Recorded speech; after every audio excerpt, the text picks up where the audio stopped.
दोस्तों, मैं पलक कपूर। आज मैं आपके साथ में फैमिली प्लैनेट मरकुरी की चर्चा करने वाली हूँ कि मरकुरी किस तरीके से व्यवहार करता है। आपका अगर कॉमन प्लैनेट मरकुरी है तो वो आपको किस तरीके से दिखेगा कि मरकुरी जो है वो एक विनोद बुद्धि वाला प्लैनेट है। मतलब कि विनोद बुद्धि वाला, उस प्रेजेंट ऑफ माइंड है। और जैसे घर में फैमिली को देखेंगे तो घर में एक दूसरे के साथ में व्यवहार करते हुए बातें करते हैं। जैसे चार भाई हैं तो बचपन से ही बिजनेस की ही बातें करेंगे। क्या प्रॉफिट करना है, क्या लॉस है, क्या लेना है, क्या देना है, कहाँ पे क्या कमीशन मिला, किसने क्या दिया, किसने क्या लिया। आप वहाँ जाएंगे तो आपको 5% डिस्काउंट मिलेगा, 20% डिस्काउंट मिलेगा, या इसके साथ ये फ्री मिलेगा। तो इस तरह के का व्यवहार, इस तरह का नेचर उनके बातों में, हर चीज़ में एक कॉन्सेप्ट बन जाते हैं। वो हर बात में एक मटेरियलिस्टिकली उनकी चर्चा होती है। तो उसी तरीके से जैसे अगर आप शनि का घर लेंगे तो शनि के घर में कोई भी हर बात को याद रख रख के एक दूसरे को सुनाते हैं। लेकिन बुध के घर में ऐसा नहीं है। आज जो बातों की डील हुई या आज जो बातें की, नेक्स्ट डे उनकी बातों उनका टॉपिक चेंज हो जाता है, क्योंकि नेक्स्ट डे का उनका कमीशन रेशो अलग हो जाता है।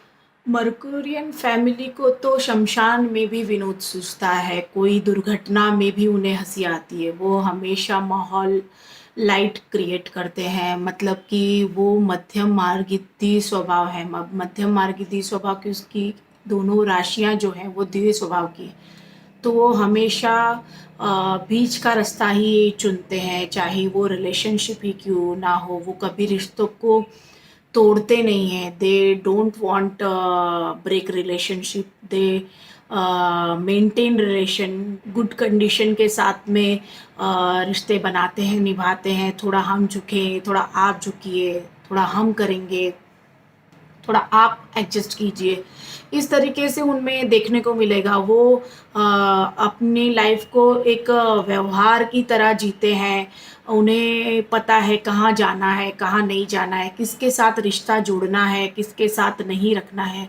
और वो जो वो जो उनकी नहीं सुनता, या वो जो उनके साथ में अच्छी व्यवहार नहीं करता, तो वो उनके साथ गलत प्रतिक्रिया नहीं करते। वो अपना वहाँ से रास्ता छोड़ देते। वो मार्स की तरह भिड़ नहीं जाते, ना ही वो विनस की तरह लुभाने की कोशिश करते हैं। उनके आर्ग्यूमेंट्स, उनकी कंप्लेन भी बुध के प्रकार की छोटी छोटी होगी। आप मेरी तरफ क्यों नहीं देखते, या आप मुझसे बात क्यों नहीं करते, आपने मुझे मुझे क्यों नहीं दिया, उसे दिया, आपने मेरे साथ ऐसा क्यों किया, उनके साथ तो आपने अच्छा व्यवहार किया। तो छोटी छोटी कंप्लेंट्स और छोटे छोटे उनके आर्ग्यूमेंट रहते हैं। वो हमेशा रिश्तों को इस प्रकार बना के रखते हैं कि जैसे उनके गुड ट्रांजैक्शंस हों, या फिर वो चाहता है कि मेरे साथ वो अच्छा व्यवहार करे, जुड़े रहें, मेरी सुने, अपनी सुनाए। मतलब कि उनकी बातों में भी ये देखेगा कि कहाँ उनका फ़ायदा हो रहा है, वो उस तरीके से बातें करेंगे। मतलब कि ये जो उसकी जो दो राशियां हैं, वो मिथुन और कन्या, वो किसी ना किसी प्रकार से जैसे टेलीकास्ट करने वाले चैनल्स हैं। तो इस तरीके से आपको मैंने बुध के बारे में बताया। अब मैं आपको इसके से रिलेटेड कुछ हॉरोस्कोप शेयर करूंगी। मैं आपके सामने ये 6 हॉरोस्कोप लेकर आई हूँ। ये फर्स्ट हाउस में आपको मरकुरी दिख रहा है, यहाँ पे आपको 7th हाउस में मरकुरी दिख रहा है, यहाँ पे आपको असेंडेंट जेमिनी दिख रहा है जो बुध की राशि है। ये आपको असेंडेंट कन्या दिख रहा है, वो बुध की राशि है।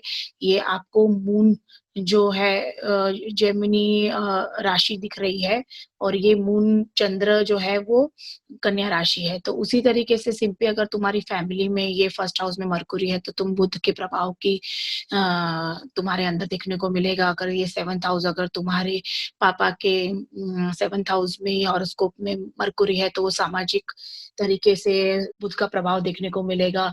और ये जो है मिथुन लग्न है, यानी कि ये पुरुष राशि है, और ये वायु तत्व की ये वायु तत्व की राशि है। ये ज्यादा अपना नॉलेज स्प्रेड करना और बांटने में इसका नेचर आपको दिखने को मिलेगा। ये जो कन्या लग्न आपको दिख रहा है, ये स्त्री राशि है और ये पृथ्वी तत्व से रिलेटेड है और ये ज़्यादा से ज़्यादा जमा करना, नॉलेज इकट्ठा करना, लोगों से पूछना और लोगों को मतलब कि ये जमा करने में ज़्यादा यकीन करती है और ये ready to bargaining, ready to present, ready to take इस तरीके का इसका व्यवहार आपको देखने को मिलेगा। सेम ही आपको ये जो मिथुन राशि है और ये जो कन्या राशि है, आपको इसमें भी ये सेम व्यवहार आपको देखने को मिलेंगे। तो इसी तरह से मैंने आपको मरकुरी की फैमिली जो मरकुरी आपको दिख रहा है और यहाँ पर सेकंड जो हॉरोस्कोप है इसमें दृष्टि जो है वो लग्न पे पड़ रही तो उसका प्रभाव भी कहीं न कहीं बुध जैसा हो जाता है। तो सिंपली अगर तुम्हारी कन्या राशि है और तुम्हारे भाई की अगर मिथुन राशि है तो तुम भी बुध की फैमिली से हो जाते हो। तुम्हारी मम्मी की अगर कन्या लग्न आ जाता है तो तुम्हारी मम्मी यानी कि पैसा जमा करना और चीज़ें इकट्ठा करना, चीज़ों को सँभालना मत क्योंकि वो पृथ्वी तत्व से जुड़ी हुई हैं, तो वो जमा करने में ज़्यादा यकीन करती हैं। तो मैंने आपको बुध से रिलेटेड कुछ हॉरोस्कोप बताई तो बुध जो है वो ट्रांजैक्शन में तत्पर है, दुनियादारी डॉट कॉम का बादशाह है। उसी तरीके से उसको मिनिस्टर भी मान सकते हैं। मिनिस्टर यानी कि राजा और लोगों के बीच का सेतु बुध है। बुध मध्यस्थी का काम करता है, वो गुड काउंसलर है। जो बात राजा के अधिकारों में नहीं है वो बुध के करेंसी में आपको देखने को मिलेगी। तो इसी तरीके से बुध के मैं एक जो आपके साथ शेयर करती हूँ कि एक पिता होते हैं और वो मरते समय अपने बेटे को अपनी आखिरी इच्छा बोलते हैं कि मेरे पास एक घोड़ा है और घोड़े को तुम मेरे मरने के बाद दान कर देना। तो बेटा बुध का होता है तो उसको उसमें भी बिजनेस दिखता है तो वो लेकिन उसे अपने पिताजी की इच्छा भी पूरी करनी होती है और वो उसमें भी एक गेम खेलता है कि वो मार्केट में हॉर्स के साथ में एक कैट को रख देता है और कैट की कीमत जो है वो 1000 लगा देता है और साथ में हॉर्स रख देता है कि जो भी बंदा ये कैट खरीदेगा उसको हॉर्स फ्री में मिलेगा। तो लोग देखते हैं कि हॉर्स की कीमत तो बहुत ज़्यादा है लेकिन उसे फ्री में रखा है तो उनको हॉर्स के लिए कैट खरीदनी पड़ती है तो हॉर्स को वो फ्री मिलता है। तो इसी तरीके से उसके पिताजी का काम भी हो जाता है और बुध का अपना बिजनेस भी हो जाता है। तो आपको भी इस तरह से अलग अलग एग्जाम्पल बुध के देखने को मिलेंगे। तो फ्रेंड्स अगर आपको मेरा ये वीडियो पसंद आया तो प्लीज़ लाइक कीजिए, सब्सक्राइब कीजिए और अपने कमेंट्स मुझसे शेयर कीजिए। नमस्ते।